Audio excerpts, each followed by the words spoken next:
She was the blonde bombshell whose death made national headlines. But as the limelight faded, so did the tips and the leads. And 13 months after her body was left in a Miami dumpster, Paula Sludowski's family in Metro Detroit and police in South Florida are hoping some renewed attention can finally solve the mystery. She was the girl from Garden City with the big smile and big dreams. So beautiful. That's my favorite. She looks like a businesswoman there, and that's my favorite picture. Hoping to be the next Pam Anderson and become a star in Hollywood. So 2 years after graduating from Garden City High School, Paula Sludowski packed up and moved to Southern California. And I think that's what got her into this business, the desire to model, to be noticed. And that was her life's ambition.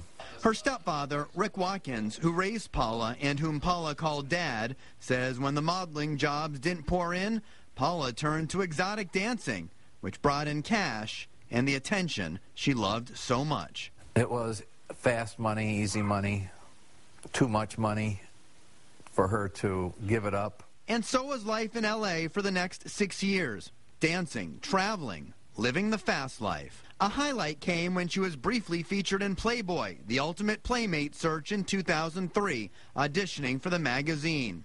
But she never dreamed the fame she desired so much would come in death. She wanted the limelight. She wanted the fast lane, and that's where she lived. Today, Paula's ashes are in this box on a coffee table inside her parents' home in Garden City. A tragic reminder of what happened New Year's weekend just over a year ago. It was like a bomb had gone off and we were in a daze. Paula and her boyfriend, Kevin Kline, came to visit Paula's family for Christmas. They were planning to head to Las Vegas for New Year's Eve. Literally at the last minute, they changed their mind.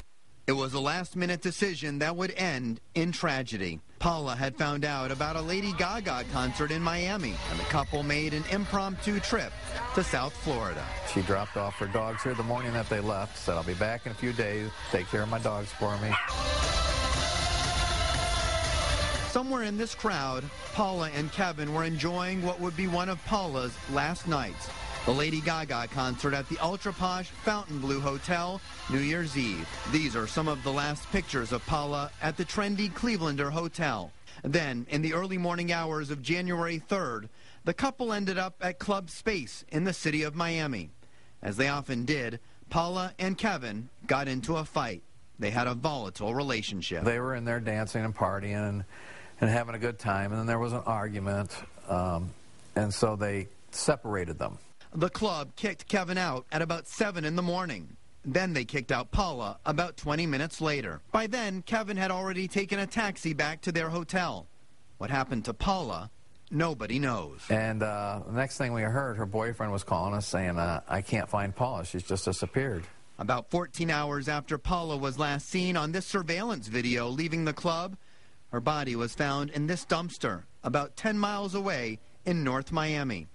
Her body so badly burned, investigators had little to work with. And then the next day they called and they wanted us to send dental records, which was, that was bad when they called for that, because we knew then it wasn't going to turn out good. After detectives determined it was Paula in the dumpster, the boyfriend, Kevin, was interrogated, but he was never charged. Police released this sketch of a possible suspect seen leaving the club and following Paula to the street.